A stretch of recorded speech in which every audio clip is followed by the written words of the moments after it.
Well, Hillary Clinton lashing out at President Trump this morning during an unhinged tweet storm. The former presidential hopeful saying, quote, "Donald Trump refuses to be subject to the law. The legitimacy of our elections is in doubt," she says.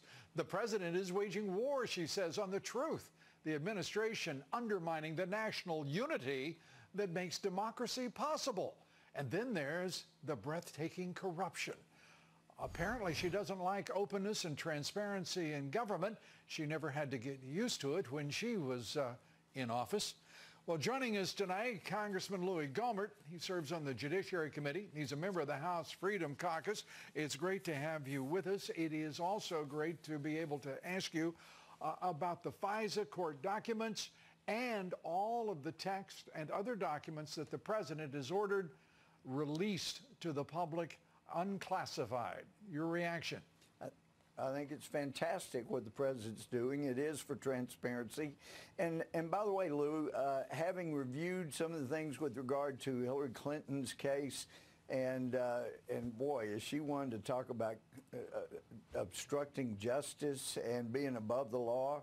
I mean, she violated every kind of law and is still out there taking pot shots. But the trouble that I see right now is whoever prepared the declassification order did not put a date by which it had to be declassified and made public. Mm-hmm. And therefore, he still has enough deep staters in the Justice Department. Of course, Jeff Sessions recused himself, so you got Rosenstein.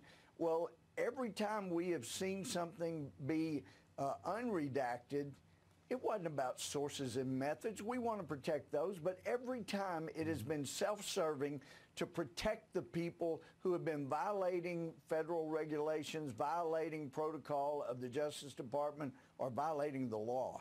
And so it's kind of calling wolf one too many times to be saying, gee, this is terrible. No, it's transparency, and the American people need to see just how bad the DOJ was weaponized and was utilized. And, you know, you hear people like Brennan and others, my word, the damage that man has done. And then Comey, for heaven's sakes, McCabe, Strzok, all these people, they need to have their day in court where they're on the other side of the courtroom than where they're used to. It's outrageous what they've done. So I look forward to these things being declassified. The president did the right thing, and I'm looking forward to people finding out what it says, and that stuff they wanted redacted actually was self-serving to people like Rosenstein, Strzok, McCabe, Page, all those kind of people. The people who want to hide all of their nefarious activities as part of the most corrupt. Sure. It is not outrageous. Most corrupt. John Mitchell could never have dreamed. Yeah, John Mitchell could never have dreamed of a whole other place. It is an absolute cesspool of the most toxic political corruption imaginable. And to hear Brennan, by the way, let's be very clear. Oh, God. And this intelligence community that was led under President Obama is equally as corrupt and equally as nefarious as anything that was being pulled or attempted by the Justice Department. It's disgusting. These FISA documents. Well, we know that we know Brennan and some of the others had, you know, let's see, was it Brennan voted for communists? I did not know until last week I saw an article from 2003 where Comey was bragging that, yeah, I was a communist until I became whatever I am now. Yeah, I never heard that. Comey the communist. How about, who knew that? It was amazing. Well, you always bring fresh insight to every one of these issues, Congressman. Comey the communist. Who knew? Turning to these texts, we've heard from Devin Nunes. We have heard from others, including Chris Farrell of the Judicial Watch, that there is no reason why there should be any delay on the documents, the 20 pages from the FISA court application for surveillance. There should be no, in their judgment, reason for delay on producing these unredacted texts. But the truth is, we've seen over the past year and a half nothing but stonewalling by the Justice Department, the FBI, the intelligence community is on a whole nother level.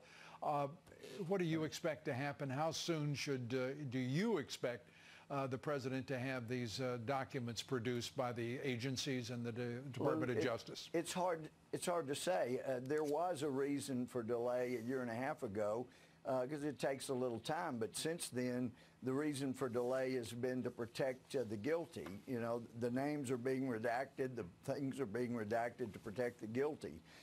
So that's the reason they're being redacted. That's the reason they're being slow to uncover these things. And don't forget ever for a moment who's in charge at Justice over all of this.